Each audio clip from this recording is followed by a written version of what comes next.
Classes बेटा। आज का जो क्लास है ये क्लास बेटा 11 बच्चों के लिए है बेटा। और यहाँ पर हम लोग वेक्टर का चैप्टर चल रहा है। वेक्टर 11 क्लास का 3 क्लास हो चुका है अभी तक। अगर तुम लोग नहीं देखे हो तो पीछे का क्लास में जाके 11 का 3 क्लास वेक्टर का देख लो। उससे पहले यूनिट डायमेंशन का बेटा दिया गया है, ठीक है। और आज का जो क्लास होने वाला है बेटा ये 4th क्लास है 11th क्लास के लिए यूनिट वेक्टर्स एंड स्केलर का। तो इसमें हम लोग बेटा पढ़ने वाले हैं आज parallelogram law of vector addition. इससे पहले हम लोग triangle law of vector addition पढ़ चुके हैं। तो आज का जो पढ़ने वाले का चैप्टर है, पढ़ने वाले जो जा रहे हैं जो चैप्टर, वो बेटा क्या है, जो कंडीशन क्या है, वो पैरेललोग्राम ऑफ वेक्टर एडिशन। समझ में आ रहा है कि? तो सबसे पहले बेटा यहाँ पर सीखना क्या है कि बेटा parallelogram law of vector addition and triangle law of vector addition दोनों की दोनों चीज रिजल्टेंट को शो करता है, ठीक है। इसके बाद पॉलीगॉन लॉ है, ठीक है। दोनों चीज में हम लोग रिजल्टेंट ही निकालने वाले हैं, ठीक है। तो जो रिजल्टेंट हम लोग निकालेंगे दोनों के दोनों में, तो वहां पर भी जो सॉल्यूशन था यहाँ पर भी वही सॉल्यूशन है। लेकिन दिक्कत क्या है, दोनों का डेफिनेशन थोड़ा सा अलग है। डेफिनेशन वहां पर क्या अलग है अभी हम लोग देखते हैं बेटा, ठीक है। तो बेटा क्या बोल रहा है बेटा पैरेललोग्राम, तो पैरेललोग्राम लॉ बोल रहा है कि अगर ए वेक्टर, ये सोचो ए वेक्टर है, ठीक है, और ये बी वेक्टर, बोला कि अगर A vector and B vector are the two sides of a parallelogram, मतलब ये एक पैरेललोग्राम है और ये पैरेललोग्राम का A vector and B vector दो साइड्स है। तो ये जो रिजल्टेंट, ठीक है, डायगोनल जो है ना, ये डायगोनल से डायगोनल इक्वल टू कितना होगा ना रिजल्टेंट, और आर इक्वल टू कितना होगा ए वेक्टर प्लस बी वेक्टर। समझ में आ रहा है कि नहीं? तो इसमें क्या है बेटा, अगर ये प्लस हुआ, तुम लोग को याद रखना है ये वाला क्या होगा, ये diagonal R vector equal to होगा बेटा A vector minus B vector, हमेशा याद रखना है, ठीक है। क्यों होगा वो आगे बताते हैं, लेकिन यहां तक तुम लोग को याद रखना है ये वाला ए माइनस बी होगा दूसरा डायगोनल, और ये वाला क्या होगा ए प्लस बी। अच्छा, तो इसको मिटा लेते हैं बेटा। तो सबसे पहले इसको सोल्व करते हैं। तो बोल क्या रहा है कि इफ ए वेक्टर, डेफिनेशन लिख लो पहला। डेफिनेशन बोल रहा है if A vector and B vector are the two sides of a parallelogram, then the third side will be represented as resultant, मतलब थर्ड साइड बोल रहे, sorry, then the diagonal will be represented as the resultant। तो ये diagonal हुआ और diagonal को हम लोग क्या लेना है, रिजल्टेंट लेना है। इसका सॉल्व कैसे करेंगे बेटा, सॉल्व करने के लिए बेटा, तो इस पॉइंट को हम लोग क्या लेते हैं बेटा, ये हो गया सोचो ए, सॉरी ये ओ है, ये ए है, और ये क्या है बेटा बी है, ठीक है। तो हम लोग यहां से क्या कर लेते हैं, एक लाइन को लेते हैं और ये इसको एक्सटेंड कर लेते हैं, ठीक है। दोनों को मीट करा लेते हैं, इस पॉइंट को सी मेंशन कर लेते हैं, ठीक है। तो सोचो अगर ये बी हुआ तो ये इसके साथ पैरेलल है, तो ये भी कितना होगा, बी ही होगा, ठीक है। तो this one is the angle between the two vector, ये दोनों एंगल मतलब वेक्टर के बीच में जो एंगल है ये थीटा है, ठीक है। तो बेटा बोल रहे हैं कि सॉल्व करना, मतलब शुरू करते हैं हम लोग कि रिजल्टेंट कैसे निकालेंगे। और जो रिजल्टेंट निकालेंगे बेटा वो मैग्नीट्यूड का फॉर्म में होगा। मैग्नीट्यूड मतलब आर का मैग्नीट्यूड फॉर्म होगा, वेक्टर में नहीं रहेगा। तो हम लोग स्केलर फॉर्म में निकालेंगे इसको अप्लाई करके, ठीक है। तो बेटा बोल क्या रहा है बेटा, तो in the triangle O OBC, ये राइट एंगल ट्राइंगल, ठीक है बेटा। तो हम लोग लिख सकते हैं that OB square is equal to OC square plus BC square. ये पाइथागोरस थ्योरम है। दैट डायगोनल का स्क्वायर इक्वल टू बेस का स्क्वायर प्लस ये तुम्हारा हाइट का परपेंडिकुलर का स्क्वायर का। तो अभी OB स्क्वायर की जगह पर OB स्क्वायर रखते हैं, OC की जगह पर कितना लिखेंगे बेटा, OA प्लस AC, OC का वैल्यू OA प्लस AC, तो OA प्लस AC का होल स्क्वायर प्लस यहां पर क्या कितना बेटा, समझ में आ रहा है तो बेटा। अच्छा, तो यहां पर दूसरा क्या है बेटा, ये BC स्क्वायर है। जहां पर समझ में नहीं आएगा बेटा उसको पॉज करके फिर से देख लो, ठीक है। कोई दिक्कत नहीं, घर में बैठे हुए आराम से पढ़ सकते हो, तुम लोगों को टेंशन नहीं है, आराम से समझ लो, धीरे धीरे समझो, ठीक है। हाँ खेला खेली करो, कोई दिक्कत नहीं। पबजी खेलते हो ना, नहीं बेटा उसको थोड़ा कम खेला करो, ठीक है। पढ़ाई ज्यादा करो, पबजी को कम खेला करो। अच्छा ठीक है, देखो नहीं, खेलने में कोई दिक्कत नहीं, अभी तो उम्र है तुम लोगों को खेलने के लिए, अभी नहीं खेलोगे तो बाद में खेलोगे क्या। देखो तो अभी OB स्क्वायर इक्वल टू कितना होगा ना, OA square plus AC square, मतलब A square plus B square plus 2AB, ठीक है। A प्लस B का होल स्क्वायर हो गया प्लस BC स्क्वायर। यहां तक समझ में आया। तो दिक्कत यह है बेटा, OB का वैल्यू तो तुम लोगों को पता है, OB का वैल्यू होता है R, तो हम लोग यहां लिखेंगे R वेक्टर का स्क्वायर, ठीक है, इक्वल टू OA का वैल्यू कितना है, A वेक्टर का स्क्वायर, ठीक है, A वेक्टर का स्क्वायर प्लस, लेकिन AC का वैल्यू नहीं पता है एंड BC का वैल्यू नहीं पता है, तो सबसे पहले हम लोग AC एंड BC का वैल्यू निकालेंगे, ठीक है। तो हम लोग यहां पर बेटा लिख सकते हैं द ट्राइंगल ABC, ट्राइंगल जो दिया गया है, ठीक है। तो in the triangle ABC, right angle triangle, so हम लोग लिखेंगे sin थीटा इक्वल टू कितना होगा, P/H होगा, and cos theta equal to कितना होगा बेटा, B/H होगा। तो यहां पर एज कितना है बेटा, B है, तो हम लोग यहां पर BC, ये P कितना है, BC है, so sin theta is equal to perpendicular, तो BC हो गया, हाइपोटेन्यूस कितना है बेटा, AB, तो यहां पर ले लेते हैं, ठीक है। उसके बाद cos theta equal to B, मतलब AC बाय हाइपोटेन्यूस कितना है बेटा, AB। तो अगर यहां पर क्रॉस मल्टीप्लीकेशन करते हैं बेटा, तो BC इक्वल टू कितना होगा ना, AB sin थीटा, समझ में आ गया। उसी टाइप का यहां पर अगर AC निकालते हैं तो ये कितना होगा, AB cos थीटा, कोई दिक्कत। तो यहां पर AB AC का वैल्यू मिल गया, अगर मिल गया तो यहां पर डाल दो, तो डालने से क्या होगा, देखो यहां पर सॉल्व करते हैं, AC की जगह पर कितना होगा, AC equal to AB cos theta का होल स्क्वायर, AC की जगह पर AB cos थीटा का whole square plus 2 into OA कितना है, A vector into AC cos theta, AB की जगह पर, AB के जगह पर AB ले लिए बेटा, गलती कर दी यहां पर, AB नहीं, 2OA इंटू AC होगा, सॉरी यार प्रिंटिंग मिस्टेक है बेटा, हो जाता है गलती, बुक में हो जाए, हम तो इंसान ही, देखो भगवान से गलती हो जाता है। देखो 2 इंटू A, AC की जगह पर कितना लिखेंगे बेटा ना, AB cos थीटा, तो ये हो गया AB cos theta plus BC की जगह पर कितना होगा, अब BC की जगह पर होगा AB sin थीटा, तो यहां पर ले लेते हैं AB sin थीटा, यहां पर छाप लो, आराम से छाप लो, देखो बेटा क्लियरली, कहीं पर समझ में नहीं आया तो आराम से देख के छापा करो, कोई दिक्कत नहीं। ये पूरा एग्जांपल जो है, ये जो पूरा डेरिवेशन है, ये तुम लोगों का पिछले वाला जो हम लोग डेरिवेशन किए थे ट्राइंगल लोग के साथ इक्वल है। सो यहां पर r स्क्वायर इक्वल कितना होगा, तब r square equal to a square. अच्छा AB का वैल्यू कितना है, हम लोग AB का वैल्यू हम लोग क्या है, B है, तो ये हो गया B cos थीटा का, मतलब B cos थीटा का होल स्क्वायर, ठीक है, 2a, ये कितना है, AB cos थीटा मतलब कितना हुआ, B cos theta plus AB का वैल्यू फिर AB sin थीटा का होल स्क्वायर, ठीक है। तो यहां पर ले लिए स्क्वायर का, जो लेना है ले लिए, ठीक है। इसको फिर से सॉल्व कर लेते हैं, देखो जगह तो बहुत कम है बेटा, इतना बड़ा छोटा है, इतना पैसा नहीं है मेरे पास, देखो तो यहां पर समझ में आ गया तुम लोगों को, आया कि नहीं बेटा, ठीक है, वेरी गुड। तो यहां पर लिख लेते हैं बेटा r square equal to a square plus b square cos square theta plus 2ab cos theta plus b square sin square theta, ठीक है, दिख रहा है तो, हाँ देखो, तो यहां पर B square cos square theta है, यहां पर B square sin square theta, अरे बाबा दिमाग की बत्ती जला, क्या हुआ, sin square theta plus cos square theta कितना होगा 1, और यहां पर बी स्क्वायर तो कॉमन आ जाएगा, समझ में आ रही है, देखो यहां पे तो r स्क्वायर इक्वल कितना हुआ, a स्क्वायर प्लस ये हो गया बी स्क्वायर को कॉमन लेते हैं दोनों से, ठीक है, तो ये हो गया sin square theta plus cos square theta plus 2ab cos theta, कोई दिक्कत नहीं बेटा, आराम से बेटा बनाना है, कोई दिक्कत नहीं। इससे पहले तुम लोग बोलोगे सर कितना बार समझाएंगे, वही चीज तो एक बार क्या करे बेटा, समझाना पड़ेगा, देखो मजबूरी है, ठीक है, ये हम लोग का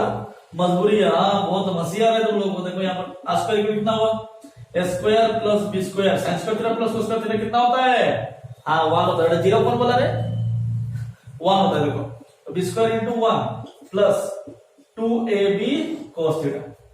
तो अभी बेटा रिजल्टेंट का जो फॉर्मूला हुआ r स्क्वायर इक्वल टू, ठीक है, इसको मिटा लेते हैं यहाँ पर, ठीक है, तुम लोग कॉपी में उठा लेना, ठीक है, पीछे करके वीडियो में हो बेटा, मतलब ऑनलाइन, मतलब ये लाइव क्लास नहीं है, अगर सामने होते तो मिटा देते, ठीक है। वीडियो में तुम लोग पीछे भी जा सकते हो। अच्छा देखो, तो ये कितना हो गया बेटा, तो हम लोग आर स्क्वायर इक्वल टू निकालें A square plus B square plus 2ab cos theta, ठीक है।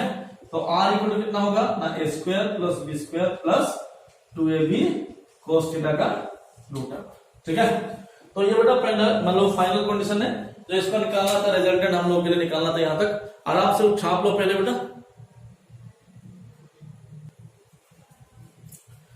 ठीक है बेटा। दूसरा कंडीशन देखो, पैरेललोग्राम खत्म हो गया, वहां तक समझ में आ गया। अच्छा, उसका जो थीटा का एंगल है ना, वो जो रिजल्टेंट निकालने के लिए, हाँ उसको याद रखना, वो पिछले वाला का जो था यही बोल रहा, that theta is equal to tan inverse b sin theta by a plus b cos theta, ठीक है। मतलब इसके पीछे में जो रिजल्टेंट का एंगल होता है, this is called angle of resultant, समझ में आ गया। तो पिछले का जो एंगल ऑफ रिजल्टेंट था यही होगा, ठीक है। मतलब पैरेललोग्राम में भी एंगल ऑफ रिजल्टेंट इक्वल ही आएगा, दोनों का इक्वल ही है, सॉल्यूशन पूरा इक्वल है, सिर्फ इसका जो डेफिनेशन है वो सिर्फ डिफरेंस और कुछ नहीं है, ठीक है। अच्छा बेटा, अभी पढ़ने वाले हैं पॉलीगॉन। क्या पढ़ने वाले हैं बेटा, पॉलीगॉन। पॉलीगॉन मतलब क्या है, बहुत सारा, क्या बोलते हैं, साइड्स, ठीक है, बहुत सारा साइड्स, बहुभुज, ठीक है। तो पॉलीगॉन लॉ वेक्टर एडिशन, तो उसमें क्या बोल रहा है, डेफिनेशन पहले इंपॉर्टेंट है बेटा, लिख लेते हैं, कोई दिक्कत नहीं, इसमें बहुत इजी है। बोल रहा है कि इफ अगर A vector B vector C vector D vector E vector dot dot dot dot dot so on, ठीक है, are the sides of a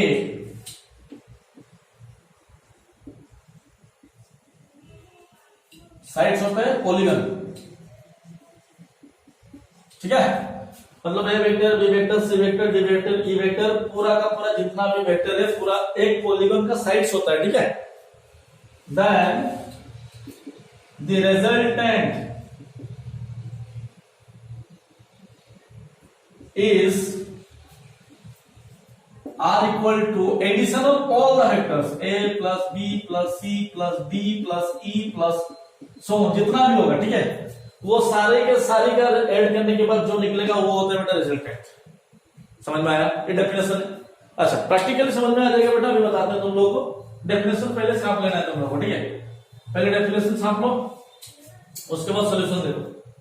solution बोल रहा है बेटा, सोचो ये बेटा ए वेक्टर है, ये बेटा बी वेक्टर है, ये सी वेक्टर है,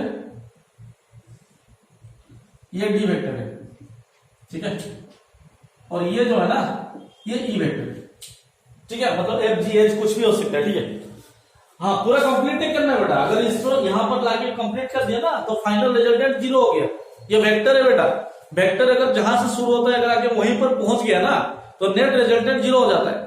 तो इसका मतलब रिजल्टेंट हमेशा ऑपोजिट इन डायरेक्शन रहता है, इसको याद रखना है, ठीक है। रिजल्टेंट हमेशा ऑपोजिट इन डायरेक्शन रहेगा, तब जाकर रिजल्टेंट निकलेगा तुम लोग। तो इसको हम लोग मेंशन कर लेते हैं रिजल्टेंट, ठीक है।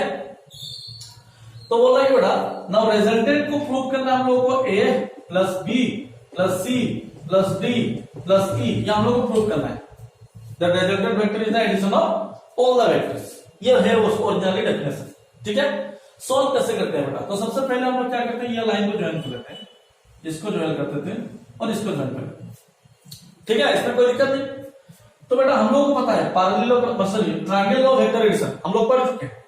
तो उसमें बोलता है अगर A vector and B vector, अगर ओ A B C D E, तो ओ ए बी एक ट्रायंगल है और ए वेक्टर एंड बी वेक्टर उस ट्रायंगल का दो साइड है, तो इसका रिजल्टेंट कितना होगा, r1 equal to A vector plus B vector. कोई दिक्कत, अरे यार समझ में नहीं आया, ट्रायंगल को क्या बोला था, अगर A vector and B vector are the two sides of a triangle then result diagonal, और रिजल्टेंट क्या होगा उसका डायगोनल।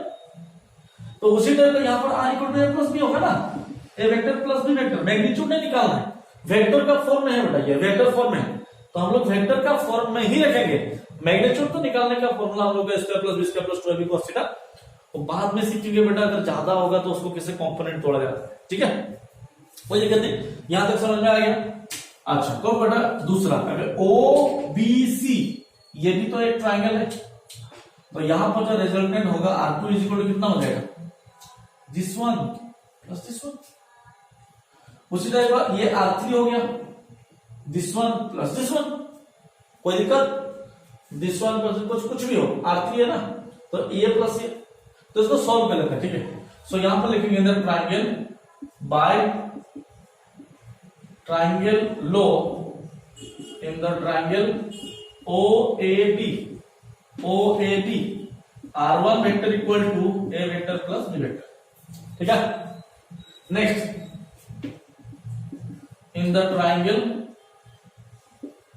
OBC, OBC, ठीक है, OBC ट्राइंगल, वही ट्राइंगल लो, तो R2 vector resultant vector, R2 vector equal कितना होगा, this one plus this one. अगर ये रिजल्टेंट हुआ तो ये प्लस ये दो साइड से, तो ये कितना होगा, R1 vector plus C vector, कोई दिक्कत। तो हम लोग को पता है R2 vector equal to R1 का वैल्यू तो हम लोग निकाल चुके हैं, A plus B plus C, तो R2 मिल गया। उसके बाद क्या निकालना है, अगर ट्राइंगल OCD ट्राइंगल निकालना है तो हम लोग को क्या निकालना है बेटा, OCD, तो OCD ट्राइंगल में हम लोग लिख सकते हैं R3 vector equal to R2 OCD में, ठीक है, R2 प्लस D, ये प्लस ये, इसको रिजल्टेंट अगर इसको सॉल्व करते हैं तो R3 vector equal to A plus B plus C plus D, ठीक है, आगे समझ में, हाँ ना बोलो बेटा, वेरी गुड। ना तीन लास्ट ये वाला वेक्टर, अगर ये ठीक है, रिजल्टेंट निकालना है। देखो डायरेक्शन देखो, यहां पर देखो, इसका डायरेक्शन इधर था, ये इधर जा रहा था इधर, उसी तरह इसका डायरेक्शन इधर है, ये इधर जा रहा है इधर जा रहा है, ठीक है। तो again in the triangle ODE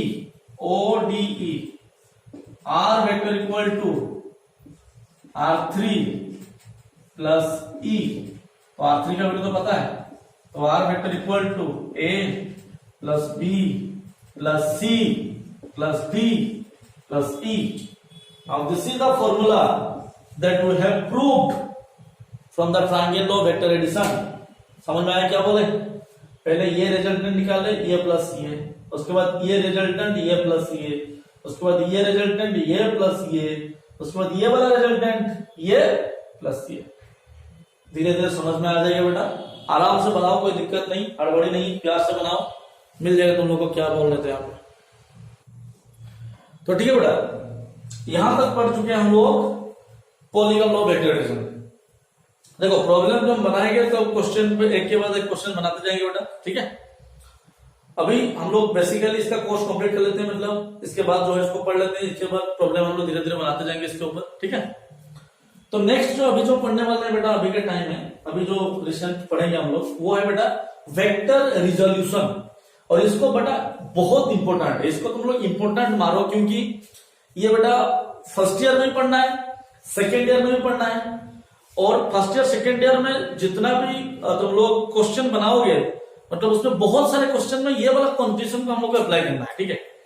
आगे जाके तुम लोग को एंट्रेंस देना है, कुछ भी करना है, वो एंट्रेंस के लिए ये वाला रिजोल्यूशन सबसे इंपॉर्टेंट है, और उसके बाद इक्विलिब्रियम उससे भी ज्यादा इंपॉर्टेंट है, ठीक है।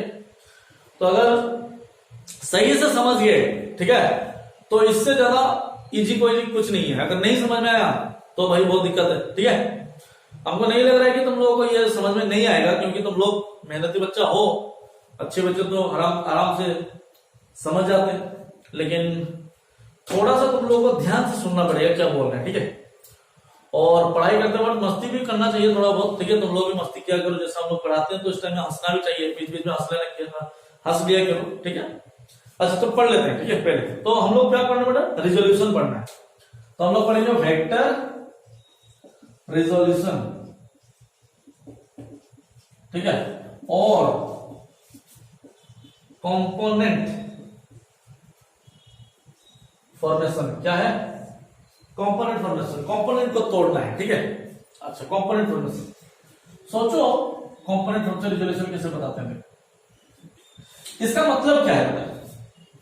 जैसे हम एक बार बताए थे तुम लोग को, जो रिजल्टेंट होता है ना, वो addition of all the forces होता है।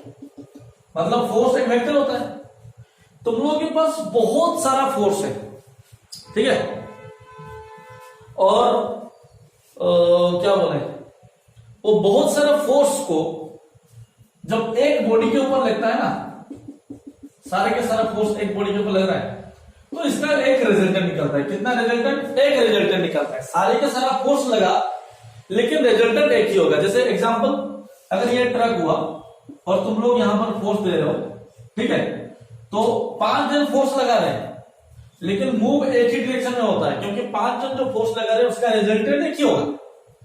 उसी टाइप का यहां पर जो हम लोग पढ़ने वाले हैं कि रिजल्टेंट जो निकालेंगे बेटा, उस रिजल्टेंट को तोड़ने के बाद, मतलब when we break this resultant, ठीक है, जैसे हम लोग पूरा का पूरा जितना भी फोर्स है सबको मिला लिए, 1000 फोर्स से मिला लिए, एक रिजल्टेंट मिला, लेकिन एक रिजल्टेंट को जब तोड़ेंगे बेटा ना, तो हम लोग को 2 फोर्स मिलेगा। इसको याद रखना है तुम लोग को, ठीक है, और उसी को बोलते हैं कंपोनेंट ब्रेकिंग। समझ में आ रही है? अच्छा, तो ये कहां से आता है, हम लोग को दिमाग में घुसा कहां से कि ये कंपोनेंट ब्रेक होता है बोल के, क्यों कंपोनेंट होता है?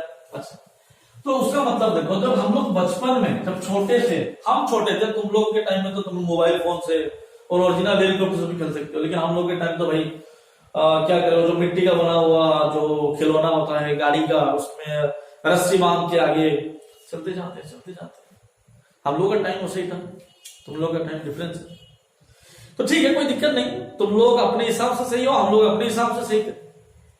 तो उसका एक एग्जाम्पल देते हैं, फिर भी तुम लोग खेले होगे डेफिनेटली, एक बच्चा तो कंपलसरी खेलता रहता है। तो देखो, तो क्या है कि सोचो एक छोटा बच्चा एक ट्रक बनाया हुआ है, ठीक है, छोटा वाला गाड़ी, और उसको रस्सी से बांध के आगे चल रहे हैं। समझ में आ रहा है क्या बोल रहे? एक छोटा बच्चा है, एक गाड़ी बनाया हुआ है, इसको रस्सी से बांध के आगे चल रहा है। समझ में आ रहा है क्या बोल रहे हैं? अच्छा, जब आगे चल रहा है तो हम उसको नहीं पता कि गाड़ी तो आगे जा रहा है, लेकिन वो गाड़ी थोड़ा सा ऊपर भी उठा हुआ है। समझ में आ रहा है क्या बोल रहे हैं? ये जो ऊपर उठा क्यों, वो तो गाड़ी को खींच रहा था, लेकिन वो ऊपर क्यों उठा, ये इंपॉर्टेंट कंडीशन। क्यों हुआ बेटा? क्योंकि जब ये जो फोर्स था ना, ये फोर्स को वो एक्स एंड वाई, ये एक्स एक्सिस है, ये वाई एक्सिस है, और ये जो फोर्स दे रहा है रस्सी से खींच रहा है, कुछ एंगल में खींच रहा है। समझ में आ रही है? जिसके वजह से क्या हुआ, उस एंगल में खींचने की वजह से क्या हुआ कि बेटा उसका 2 कंपोनेंट बना। 2 कंपोनेंट मतलब क्या हुआ ना, एक मतलब ई फोर्स का टूट के 2 फोर्स बन गया, ये वाला फोर्स टूट के 2 फोर्स बना। एक फोर्स इसको आगे लेके जा रहा है, समझ में आ रही है कि नहीं, और दूसरा फोर्स उसको आगे ऊपर उठा रहा है। ये जो ऊपर उठाने का जो फोर्स है, वो वाला फोर्स इसको ऊपर उठा रखा है। समझ में आ रहा है क्या बोल रहे हैं? बचपन में तुम लोग थोड़ी सोचते हो कि हम भी तो नहीं सोचते, तुम लोग क्या सोचते बचपन में, क्या जो भी चीज देखते थे तो वो बिंदास होता था, ठीक है। तो इसका मतलब क्या, लेकिन अभी के टाइम में ये है बेटा, रिसर्च करने के टाइम, अभी के टाइम में तुम लोग को ये सब क्यों हो रहा था वो पता चलेगा धीरे धीरे, जितना जितना बड़ा होता जाओगे, ठीक है। तो यहाँ पर क्या हुआ बेटा, जब फोर्स हम लोग लगाए यहाँ पर, उस फोर्स की वजह से हम लोग को 2 कंपोनेंट्स मिला। क्या मिला? 2 कंपोनेंट मिला। एक कंपोनेंट ऊपर उठा रहा है, इसलिए ऊपर उठा हुआ है और सीधा। अगर इसी ट्रक को वो पूरा सीधा खींचता इस टाइप का, तो ऊपर नहीं उठता, ऊपर नहीं उठता, क्योंकि उस टाइम में ये एंगल कितना डिग्री है बेटा, 0 डिग्री। किसके साथ? एक्स एंड वाई, एक्स के साथ 0 डिग्री है। अभी फोर्स सीधा लग रहा है, एंगल 0 डिग्री है, तो उसका कंपोनेंट नहीं निकलेगा। समझ में आ रही कि नहीं? तो यहां से कुछ घुसा। अगर कोई भी फोर्स एक्स एंड वाई के साथ कुछ भी एंगल करता है, तो उस फोर्स का 2 कंपोनेंट निकलता है। समझ में आ गया? यहां इतना ही समझा रहा था तुम लोगों को कि कोई भी एक फोर्स एक्स या वाई के साथ कुछ भी एंगल करता है, तो उसका 2 कंपोनेंट निकलता है। लेकिन अगर एंगल 0 डिग्री रहता है तो कंपोनेंट नहीं होता है, उसका एक ही फोर्स होता है, वही फोर्स। समझ में आ रहा है क्या बोल रहे हैं? Very good. देखो, बागों के इस फूल का सोच बागवान, गाना भी गा लेते हैं बेटा एक बार, बहुत पसंद है गाना। देखो, तो अभी हम लोग कंपोनेंट ब्रेकिंग के अंदर घुस गया। मतलब क्या बोला, अगर X axis and Y axis के साथ कोई भी एक फोर्स एफ थीटा एंगल कर रहा हो तो इस फोर्स का दो कंपोनेंट मिलेगा। ठीक है, कितना कंपोनेंट? दो कंपोनेंट। तो ये हो गया एफ कोस थीटा और ये हो गया एफ साइन थीटा। समझ में आ रही कि नहीं? ये हॉरिजॉन्टल डायरेक्शन में है, एक्स की डायरेक्शन में प्लस आई और ये हो गया प्लस जे। अगर इधर होता माइनस आई और नीचे होता माइनस जे, आगे पता चल जाएगा तुम लोग। तो यहां तक तुम लोगों को पता चल गया कि अगर एक फोर्स है, अगर थीटा एंगल कर रहा है तो F cos theta F sine theta. हमेशा याद रखना, जो थीटा के साथ होगा वो कोस थीटा होगा, जो थीटा नहीं होगा वो साइन थीटा होगा। इसका मतलब क्या है? फिर एक यहां पर बता रहे हैं, देखो ये हो गया तुम लोगों का एक फोर्स हो गया। अगर सोचो थीटा ये बना और फोर्स ये बना तो ये होगा एफ कोस थीटा और ये होगा एफ साइन थीटा। समझ में आ रहा है कि नहीं? तो थीटा जिसके साथ लगा हुआ है उसको कोस लेते हैं, थीटा जिसके साथ नहीं लगा है उसको साइन लेते हैं। लेकिन यहाँ पर ये एक्स की डायरेक्शन में तो आई रहेगा और यहाँ पर थीटा है तो जे रहेगा, मतलब यहाँ पर वाई के डायरेक्शन में है जे। समझ में आ गया? यहाँ तक हमको लग रहा है कि बच्चों तुम लोग को आराम से समझ में आ रहा है। अगर नहीं आ रहा है तो समझने का कोशिश करो, नहीं तो कमेंट में लिख लिया करो इस बार समझ में नहीं आया। Very good. देखो नेक्स्ट कंडीशन क्या बताते हैं देखो यहाँ बेटा, ये cos theta and sine theta आया कहां से? ऐसे तो घर से नहीं आया होगा, कोई ना कोई तो निकालो होगा। ठीक है, तो पहले हम लोग बोलते हैं कि सर ये कोस थीटा साइन थीटा हम लोग आपको कैसे पता चला? आप बोल दिया आप मान जाएंगे, आप साइंटिस्ट है क्या? नहीं नहीं बेटा, हम साइंटिस्ट नहीं है, लेकिन कहां से आया ये समझा सकते हैं तुम लोग। ठीक है, देखो तो क्या हुआ, तो बेटा इसके साथ पैरेलल कर लो। इसको पैरेलल करने के बाद, इसको पैरेलल कर लिए, इसके साथ पैरेलल करने के बाद, नदिया के बाद, साल के बाद, उसके बाद, इसकी बाद और इसको पैरेलल करने के बाद। देखो अभी ये बेटा एक ट्राइंगल बन गया जिसमें ये परपेंडिकुलर हो गया, ये बेस हो गया, ये हाइपोटेनियस हो गया। समझ में आ गया सबको? Very good. ना तो यहां पर हम लोग लिख सकते हैं, मतलब ये जो है ये है, मतलब ये है, सो है। ठीक है, तो sine theta equal to P by H. अच्छा, एच का वैल्यू तो एफ है तो हम लोग यहां पर पी बाई एफ लिख लेते हैं। सो पी इक्वल टू कितना हुआ ना, एफ साइन थीटा। ठीक है, हाँ, लिट्टी चोखा खाएंगे और झारखंड में बढ़ जाएंगे। ठीक है, उसके बाद देखो कोस थीटा इक्वल कितना है बेटा, बी बाई एच। कितना है? B by H. अच्छा, एच तो वही एफ ही है। ठीक है, तो बी कितना हुआ, एफ कोस थीटा ना हुआ। कहो बउआ, हमको तो बिहारियों समझ में आ गया। ठीक है, देखो यहाँ तो क्या बोला बेटा, ये B equal to F cos theta. तो इधर ये बी हुआ तो ये तो एफ कोस थीटा, तो हम लोग पहले से लिखे हुए हैं ना एफ कोस थीटा, थीटा यहाँ पर होता है। अच्छा, वहां पर देखो पी मतलब ये पी इक्वल टू कितना हुआ, एफ साइन थीटा। तो यहाँ पर लिखे ना, हाँ कहो समझ में आ गया? तो यहाँ पर ये साइन थीटा तो ये साइन थीटा लिखे और यहाँ पर कोस थीटा निकला तो कोस थीटा निकले। कोई दिक्कत नहीं? समझ आ गया? समझ? Very good. तो यहां से हम लोग को पता चलता है कि जो थीटा होता है, थीटा के साथ लगा हुआ है कोस से, वो साइन है। अगर उसी टाइप का यहाँ पर अगर इसको पैरेलल ले लेते हो, इसको पैरेलल लेते हो तो ये बनेगा बेटा एफ साइन थीटा और ये बनेगा एफ कोस थीटा। उसी टाइप के इसको परपेंडिकुलर ले लो। थीटा के सामने जो होता है परपेंडिकुलर जो लगा हुआ होता है बेस होता है। ठीक है, भूमि बोलते हैं जो लगा हुआ होता है, और सामने जो होता है ना उसको लंब बोलते हैं हिंदी में। ठीक है, हम लोग को नहीं पता लंब बोलते कुछ बोलते हैं, कुछ भी है। परपेंडिकुलर होता है, बेस बोलते हैं, उसको भी इसी टाइप का सोल्व करो बेटा, मिल जाएगा तुम लोग को। तो इतना ज्यादा झंझट नहीं, तुम लोग को याद रखना है। क्या याद रखना है? अगर थीटा लगा हुआ है कोस होगा, थीटा नहीं लगा है साइन होगा। एग्जाम्पल, प्रॉब्लम में घुसते हैं अभी। एग्जाम्पल बोल रहा है कि एक फोर्स है, क्या है, एक फोर्स है और ये वाला फोर्स 30 डिग्री एंगल कर रहा है। कितना डिग्री? 30 डिग्री। किसके साथ? एक्स के साथ। बोल क्या रहा है? तो इसका दो कंपोनेंट निकाल के दिखाओ। समझ में आ रहा है कि नहीं? तो एक तो कितना होगा, एफ कोस थीटा आई कैप, एफ साइन थीटा जे कैप। तो पता है तुम लोगों को, ये तो आई होता है, ये जे होता है, तो ये तो 30 है ना, थीटा इसको लगा हुआ है तो ये कोस होगा।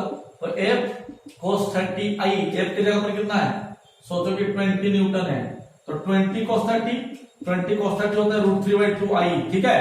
जिसको एंगल का वैल्यू नहीं पता है बेटा, वो पिछले क्लास में जाओ, वहां पर देखो वीडियो में दिया गया है। कोई भी एंगल निकालने का तरीका बेटा बहुत अच्छा तरीके से बताए, वो बहुत शॉर्टकट तरीका है, कुछ के लिए लंबा होगा लेकिन उसको देख लो बेटा, बहुत कुछ समझ में आ जाएगा, ठीक है। देखो यहाँ तो ये 2 तो कितना हुआ 10√3i हो गया।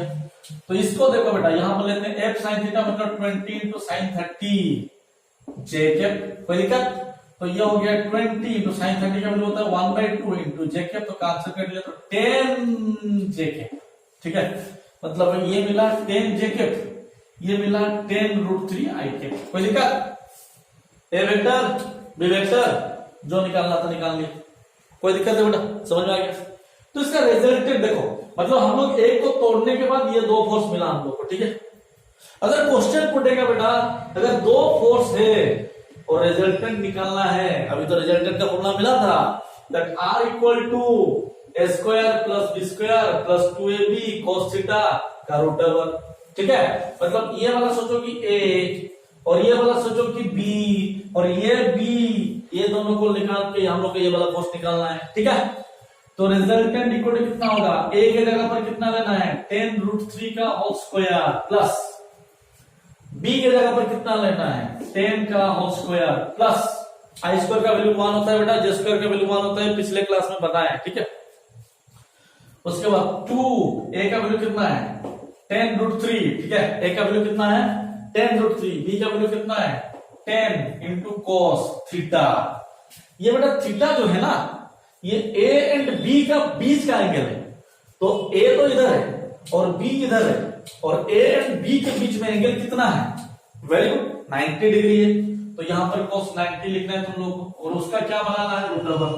पूरा समझ में आ रहा है कि नहीं, आराम से समझो। तो उसके बाद क्या होगा r इक्वल टू 10√3 का होल स्क्वायर हो गया 100 into 3 plus 100 plus 2 into cos 90 का वैल्यू 0 हो गया, ठीक है। cos 90 का वैल्यू 0 है, 0 into समथिंग, ये वाला पूरा पार्ट 0, तो उसको नहीं लिखना। तो बेटा ये वैल्यू क्या हो गया, ये टोटल वैल्यू हो गया 0, ठीक है। तो ये 0 हो गया, तो ये वैल्यू हम लोग को नहीं लिखना है, तो इसके क्या हुआ रूट ओवर। तो r इक्वल टू कितना होगा, एंड दिस इज 300 प्लस 100 का root over. So r equal to कितना हो गया 400 का root over. So r equal to कितना होगा 20। तो बेटा देखो यहाँ, तो यहाँ पर r का वैल्यू निकला 20, ठीक है। मतलब यहाँ पर 20 था। मतलब अगर इसको तोड़ते हैं फिर इसको जोड़ लेते हैं रिजल्टेंट के माध्यम से, तो हम लोग को वही चीज मिली, ठीक है। यहां तक तुम लोग को समझ में आ गया बेटा, वेरी गुड। तो उसके बाद बेटा इसका जो नेक्स्ट क्लास होगा ओनली रिजोल्यूशन के ऊपर ही बताएंगे बेटा। तो अगले वीडियो को डेफिनेटली तुम लोग जरूर देखना, वहां पर मजा आएगा सबसे ज्यादा, ठीक है। यहां तक तुम लोगों को समझ में आया तो बेटा लाइक कर दो एक बार, ठीक है। सब्सक्राइब कर लो और अपने दोस्तों के साथ शेयर कर लो, कि उन लोगों को भी इस वीडियो, मेरा कोई भी वीडियो आए तो पहले उन लोगों को शेयर कर दो, कि उन लोगों को कुछ सीखने के लिए मिले। और बेल आइकन को वहां पर दबा लेना, कि वो जितना भी नोटिफिकेशन हम लोग वीडियो डालें यहाँ पर तुम लोग को पहला नोटिफिकेशन तुम लोगों को मिल जाए। बहुत बहुत धन्यवाद आज के वीडियो को देखने के लिए, थैंक यू सो मच, ठीक है।